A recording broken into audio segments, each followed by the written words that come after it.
I hope आप लोग बहुत ही अच्छे होंगे और आप लोगों की प्रिपरेशन बहुत ही अच्छे से चल रही होगी। मैं एक बार फिर से आप लोगों के लिए एक न्यू वीडियो के साथ आ गया हूं और आज के इस वीडियो में हम लोग सर्किल को स्टार्ट करने वाले हैं।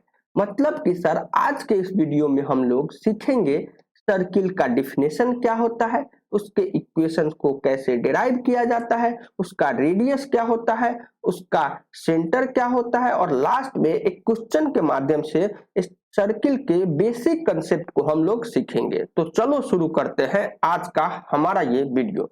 तो अगर मैं आज के इस क्लास का टॉपिक की बात करूं तो आज का जो हमारा टॉपिक है वो है सर्किल। मतलब कि सर आज के इस वीडियो में हम लोग सर्किल के सबसे बेसिक चीज से हम लोग स्टार्ट करेंगे और हाई लेवल तक हम लोग जाएंगे और उसका प्रॉपर्टीज क्या होता है, सर्किल के इक्वेशंस के साथ कैसे हैंडल किया जाएगा, उसके इक्वेशंस को कैसे सॉल्व किया जाएगा क्वेश्चन में, इन सारे चीजों को मैं आज इस वीडियो में डिस्कस करूंगा। तो सबसे पहले हम लोग स्टार्ट करते हैं कि सर्किल का डिफिनेशन क्या होता है। सर्किल का डिफिनेशन क्या होता है, तो सर्किल का डिफिनेशन की बात करूं तो ये सर्किल का कुछ डिफिनेशन है और यहाँ पे कह रहा है consider a fix point Z not and a complex number which moves in such a way that its distance from z naught is always to r। मतलब क्या कह रहा है कि सर एक जेड नॉट कॉम्प्लेक्स नंबर को हम यहाँ पे फिक्स पॉइंट मानते हैं और इस जेड नॉट के चारों तरफ एक कॉम्प्लेक्स नंबर जेड घूम रहा है, मूव कर रहा है, इस तरह मूव कर रहा है कि जेड नॉट से उसका डिस्टेंस हमेशा आर के बराबर होगा।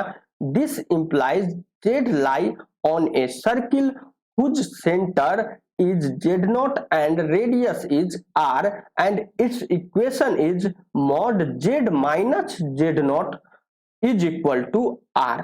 मतलब कि यहाँ पे कह रहा है कि z0 को एक हम यहाँ पे फिक्स पॉइंट मानते हैं, z0 के एक फिक्स पॉइंट मानते हैं और इस z0 से r डिस्टेंस पे एक z घूम रहा है, जिस z का जो जेड नॉट से हमेशा आर डिस्टेंस होगा। तो ये जो हमारा जेड जिस पे घूमेगा उसको हम लोग कहेंगे सर्किल। तो यहाँ पे हम ये मान लेते हैं कि ये हमारा सर्किल का सर्किल हो गया। तो ये हमारा ये जो सर्किल हो गया, इस सर्किल पे हमारा ये जो जेड पॉइंट है, ये जो जेड पॉइंट है ये क्या करेगा, घूमेगा, तब जाकर के जेड नॉट से इस जेड पॉइंट का जो डिस्टेंस होगा वो आर के बराबर होगा। तो यहाँ पे अगर मैं बात करूं, जब हम लोग distance between two different point जब पढ़ रहे थे वहां पे हम लोगों ने सीखा था कि सर दो कॉम्प्लेक्स नंबर के बीच का डिस्टेंस को कैसे कैलकुलेट किया जाता है। तो हम लोगों ने ये सीखा था कि दोनों कॉम्प्लेक्स नंबर का जो डिफरेंस होता है उसका जो मॉड होता है वो किसके बराबर होता है, उन दोनों पॉइंट के डिस्टेंस के, दोनों पॉइंट के बीच के डिस्टेंस के बराबर होता है। तो यहाँ पे हम लोगों ने सेम वही कंसेप्ट लगा करके ये इक्वेशन लिखा और ये जो इक्वेशन है ये क्या है, सर्किल का सबसे बेसिक इक्वेशन हो गया। ये हम कह सकते हैं ये सर्किल का पहला इक्वेशन है। अब हम इसको थोड़ा सा और एक्सप्लेन करके हम सर्किल के जो नेक्स्ट इक्वेशन होता है उसको हम लोग यहाँ पे डिराइव करेंगे। तो सबसे पहले हम यहाँ पे एज्यूम करते हैं कि सर यहाँ पे हम लोग मान लेते हैं ये जो दिया हुआ है, हमें यहाँ पे दिया हुआ है mod Z minus Z naught is equal to r. अब हम करेंगे squaring both side, squaring both side, both side क्या कर दिए, स्क्वायर कर दिए, बोथ साइड स्क्वायर कर देंगे तो क्या हो जाएगा sir, mod Z minus Z nought का square is equal to R का स्क्वायर। और अगर मैं आप लोगों को बताऊं कि जब हम लोग प्रॉपर्टीज ऑफ मॉडुलस पढ़ रहे थे उस समय हम लोगों ने पढ़ा था मॉड जेड का अगर स्क्वायर है तो इसको हम लोग लिख सकते हैं जेड इंटू जेड बार, जेड इंटू जेड बार। तो यहां से हम लोग इस प्रॉपर्टीज को यूज करके इसको थोड़ा सा सिंप्लीफाई करेंगे तो ये हो जाएगा z minus Z naught into z bar minus Z not bar is equal to r के बराबर, आर स्क्वायर के बराबर हो जाएगा।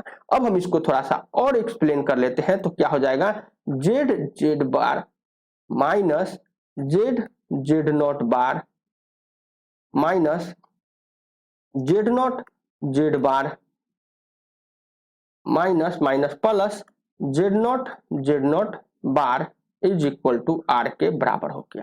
अब हम इसको थोड़ा सा और अच्छे से लिख लेते हैं। तो यहाँ पे हम लोग एज्यूम करेंगे, यहाँ पे हम लोग एज्यूम करते हैं कि सर ये जेड नॉट जो है, ये जो जेड नॉट है सर, ये माइनस जेड नॉट जो है, ये माइनस जेड नॉट है, इसको हम लोग एज्यूम कर रहे हैं अल्फा के बराबर। यहाँ पे लिखेंगे assume minus Z naught is equal to alpha. तो यानी कि अल्फा बार की बात करें तो ये हो जाएगा माइनस जेड नॉट का बार। तो यहाँ पे हम क्या करेंगे, इस इक्वेशन में ये जो हमारा इक्वेशन है, इस इक्वेशन में जेड माइनस जेड नॉट की जगह alpha and minus Z not bar की जगह हम अल्फा बार पुट करेंगे। तो जो हमारा इक्वेशन बनेगा वो नेक्स्ट पेज में लिखेंगे। तो यहाँ पे हम लिख लेते हैं ये जेड बार तो जो का तो है। अब हम बात करते हैं यहाँ पे माइनस जेड नॉट बार की जगह हम क्या पुट करेंगे, अल्फा बार। तो ये हो जाएगा plus alpha bar Z plus same इसी तरह हम पुट करेंगे अल्फा जेड। अब यहाँ पे क्या है, ये है z not bar into plus z not bar minus r square is equal to 0। यहाँ पे हम लोग क्या किए, इस आर स्क्वायर को हम LHS साइड ले गए। अब अगर मैं बात करूं, ये जो इक्वेशन हो गया, ये क्या है, इक्वेशन ऑफ सर्किल। ये क्या है, ये सर्किल का इक्वेशन कहलाएगा। ये हमारा सर्किल का सेकेंड इक्वेशन हो गया, सेकेंड फॉर्म हो गया। सर्किल का जो इक्वेशन है उसका सेकेंड फॉर्म हो गया। तो अगर मैं बात करूं इस तरह से अगर इक्वेशन दिया होगा तो उसको हम लोग कहेंगे सर्किल, जिसका जो अगर मैं सेंटर की बात करूं तो सेंटर क्या हो जाएगा सर, सेंटर जो हो जाएगा वो हो जाएगा सर, वो हो जाएगा mine is equal to minus A के बराबर। सेंटर जो हो जाएगा सर, इसको माइनस नहीं माइनस अल्फा के बराबर हो जाएगा। सेंटर जो हो जाएगा माइनस अल्फा के बराबर हो जाएगा। और रेडियस की बात करूं तो रेडियस हो जाएगा सर, रेडियस की बात करूं तो रेडियस जो हो जाएगा वो हो जाएगा सर, रेडियस हो जाएगा under root alpha bar minus b, alpha bar minus b. और अगर मैं बी की बात करूं तो बी यहाँ पे हम लोग कंसाइडर कर सकते हैं, बी हम कंसाइडर कर सकते हैं z not bar minus r square. तो हमारा फाइनल इक्वेशन जो हो जाएगा वो हो जाएगा sir Z bar plus alpha bar Z plus alpha Z bar, यहाँ पे जेड बार हो जाएगा Z bar plus B is equal to 0। ये हो गया हमारा सर्किल का कुछ इक्वेशन, सर्किल का एक इक्वेशन हो गया जिसमें बी जो है वो किसके बराबर है, z not bar minus alpha minus r square के बराबर। और रेडियस क्या है, under root alpha into alpha bar minus b के बराबर हो गया रेडियस। और सेंटर हो गया माइनस अल्फा। तो अब हम क्या करेंगे, एक क्वेश्चन के माध्यम से, अब हम क्या करेंगे, एक क्वेश्चन के माध्यम से बेसिक कंसेप्ट को सीखेंगे। तो अगर मैं क्वेश्चन की बात करूं तो आप लोगों को स्क्रीन पे क्वेश्चन दिख रहा होगा। यहाँ पे कह रहा है z bar plus 1 plus iota z plus 1 plus iota z bar minus 7 is equal to 0। तो ये क्या दिख रहा है, ये जो इक्वेशन दिख रहा है, अभी अभी हम लोगों ने जो सेकेंड टाइप का इक्वेशन, जो सर्किल का जो सेकेंड टाइप का इक्वेशन है, कुछ इस फॉर्म में दिख रहा है। तो हमें क्या करना है, अगर मैं बताऊं आपको, ये इक्वेशन जब भी कभी दिया हो तो आपको इस इक्वेशंस को याद करने की कोई जरूरत नहीं है। बस आपको कैसे क्वेश्चंस को हैंडल करना है उसके बारे में हम अब डिस्कस करेंगे। सिंपली हमें क्या करना है, इस जेड की तरह इस इक्वेशन में हमें अगर इस टाइप का इक्वेशन दिया होगा तो सिंपली हमें क्या पुट करना है, जेड की जगह x plus iota y put करके देख लेना है। और जैसे ही x plus iota y put करेंगे और इसको सिंप्लीफाई कर लेंगे तो ये हमारा जो हमारा जो सर्किल है, ये क्या होगा, रियल सर्किल का जो इक्वेशन होता है। क्या होता है रियल सर्किल का equation, x square plus y square plus 2gx plus 2fy plus c is equal to 0 के बराबर। ये जो हमारा सर्किल का जो रियल सर्किल जो होता है, इस रियल सर्किल जो होता है, इस रियल सर्किल का इक्वेशन है, यानी रियल प्लेन में जो सर्किल होता है उसका इक्वेशन है। तो हम लोग सिंपली इस कॉम्प्लेक्स फॉर्म में जो सर्किल है उसका इक्वेशन अगर दिया हो उसमें हम लोग क्या करेंगे, z की जगह x plus iota y put करके इस फॉर्म में हम लोग कन्वर्ट कर लेंगे। और इस फॉर्म के इक्वेशन के साथ हम लोग कैसे डील करते हैं, कैसे इसको हैंडल करते हैं, इसके बारे में हम लोग बहुत ही अच्छे से 11th क्लास में जब कोऑर्डिनेट ज्योमेट्री पढ़ रहा था, जब सर्किल चैप्टर पढ़ रहा था, उसमें हम लोगों ने इसके सारे प्रॉपर्टीज के बारे में ऑलरेडी डिस्कस कर चुका है। तो अब हम इसको क्या करेंगे, इस क्वेश्चन में देख रहे हैं कि सर यहाँ पे ये क्वेश्चन जो दिया हुआ है हमारा सर्किल का सेकेंड फॉर्म जो अभी अभी हम लोगों ने पढ़ा है उस फॉर्म में है। तो यहाँ पे अगर मैं बात करूं अल्फा का, तो हमारा जो सर अल्फा दिख रहा है वो सर क्या है, अल्फा हमें यहाँ पे दिख रहा है वो है 1 प्लस आयोटा, 1 प्लस आयोटा। तो अल्फा बार की बात करें तो ये हो जाएगा sir 1 minus iota, 1 minus iota. और यहाँ पे बी की बात करो तो ये है -7 के बराबर, -7 के बराबर। तो यहाँ से हम लोग डायरेक्ट इसके क्या कर रहा है, find the centre and its radius. तो अभी अभी हम लोगों ने पढ़ा था कि सर हम लोग यहाँ पे रेडियस क्या पढ़ा था, ये हमारा मेथड पहला है,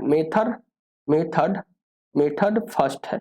मेथड फर्स्ट से अगर हमें रेडियस, यहाँ पे सिंपली हमें रेडियस एंड क्या करना है, सेंटर एंड रेडियस कैलकुलेट करना है। इसलिए हम लोग क्या करते हैं, इसको हम लोग यहाँ पे जो अभी अभी हम लोगों ने ये पढ़ा था कि सर सेंटर क्या होता है, रेडियस क्या होता है, इसके बारे में अभी अभी हम लोगों ने यहाँ पे पढ़ा।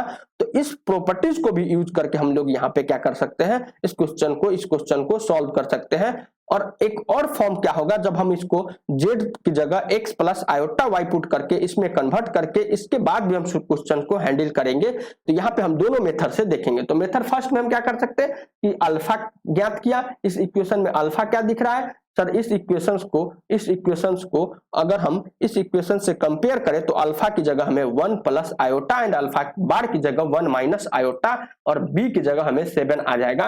तो अगर मैं सेंटर की बात करूं तो सेंटर जो हो जाएगा हमारा वो हो जाएगा सर माइनस अल्फा के बराबर होता है। तो ये हो जाएगा माइनस अल्फा की जगह 1 प्लस आयोटा, यानी कि -1 minus iota.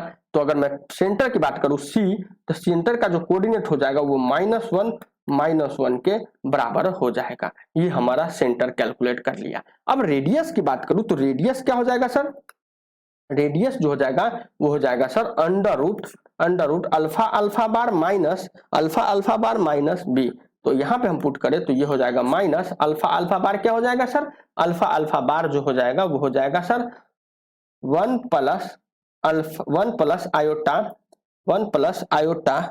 Plus iota into 1 minus iota minus क्या हो गया बी की जगह -7। तो ये पुट कर दिया तो ये हो जाएगा सर अंडर रूट ये हो जाएगा 1 माइनस आयोटा का स्क्वायर माइनस प्लस 7। तो यहां से अगर मैं बात करूं तो ये 1 आयोटा स्क्वायर क्या होता है -1, तो ये हो जाएगा 2 और 2 और 7 यानी कि 9, यानी कि रेडियस जो हो गया सर हमारा आर का जो वैल्यू हो जाएगा वो 3 के बराबर हो जाएगा, वो 3 के बराबर हो गया।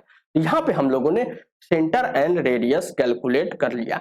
कब कैलकुलेट होगा ऐसा, जब हमें इक्वेशन सर्किल का जो ये इक्वेशन है ये हमें याद होगा, उसका रेडियस क्या होता है वो हमें याद होगा। अगर मान लेते हैं हमें ये सर्किल का इक्वेशन हमें नहीं याद होगा, तब इस क्वेश्चन को कैसे सॉल्व करेंगे। तो सिंपली हमें क्या करना है, इस इक्वेशन में z की जगह पे पुट करना है x प्लस आयोटा y। तो अगर मैं बात करूं z बार का, तो z बार क्या हो जाएगा सर, z बार हो जाएगा सर सिंपली z बार जो हो जाएगा वो हो जाएगा sir x minus iota y। तो यहाँ पे हम पुट करते हैं तो ये z इंटू जेड बार यानी x plus iota y into x minus iota y, ये हो गया।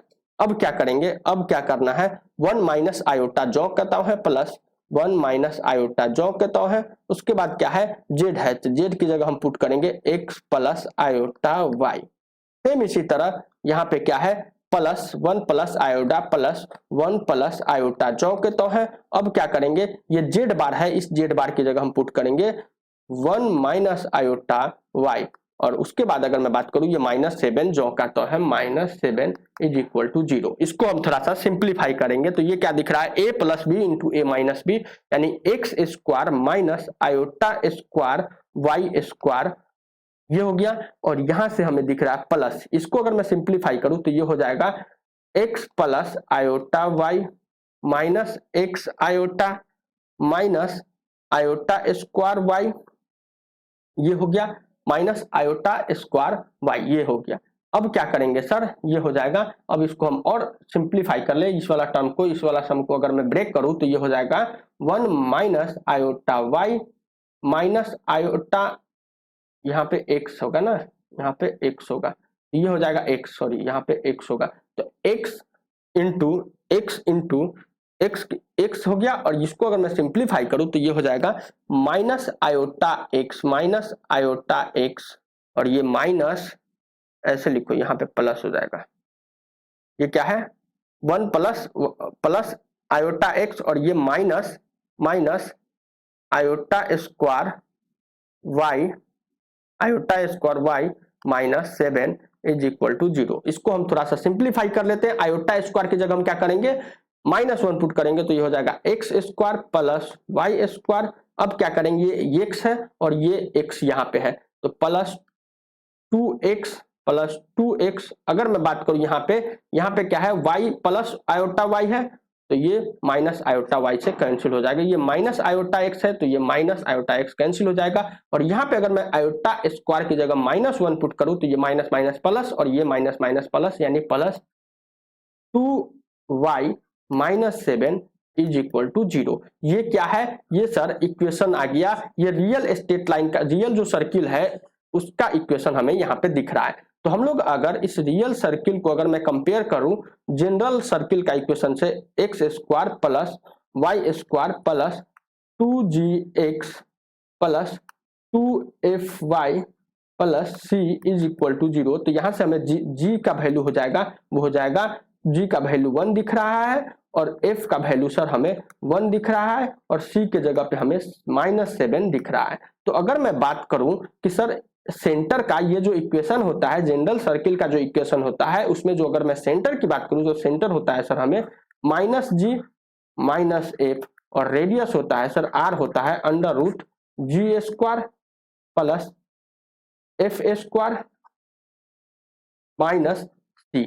तो यहां से अगर मैं बात करूं, इसको फॉर्मूला को लगाऊंगा तो क्या हो जाएगा सर, सेंटर जो हमारा होगा इस इक्वेशन का, वो सेंटर हो जाएगा -g माइनस f, तो यानी कि -1, और रेडियस जो हो जाएगा r इज इक्वल टू हो जाएगा सर √g का स्क्वायर, यानी 1 का स्क्वायर प्लस 1 का स्क्वायर माइनस c, तो ये हो जाएगा ये। तो यहां से अगर मैं बात करूं तो ये हो जाएगा √9 के बराबर, तो यानी कि r का जो वैल्यू हो गया वो 3 के बराबर हो गया। तो यहां से भी हमें r के वैल्यू 3 के बराबर आया, और सेंटर -1 के बराबर हुआ, -1, -1 के बराबर हो गया।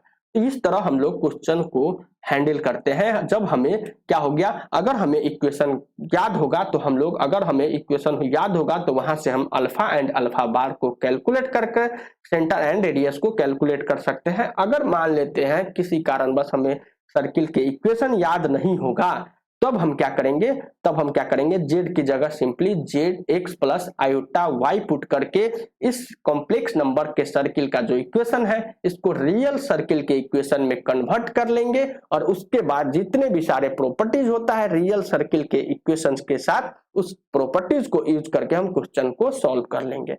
तो आज के लिए इतना ही, इससे आगे हम नेक्स्ट वीडियो में कंटिन्यू करेंगे। अगर मैं नेक्स्ट वीडियो की बात करूं तो नेक्स्ट वीडियो में हम लोग सर्किल के कुछ और फॉर्म जो होता है, सर्किल का कुछ और इक्वेशन का जो फॉर्म होता है, उन सारे फॉर्म को हम लोग एक एक करके step by step next video में डिस्कस करेंगे।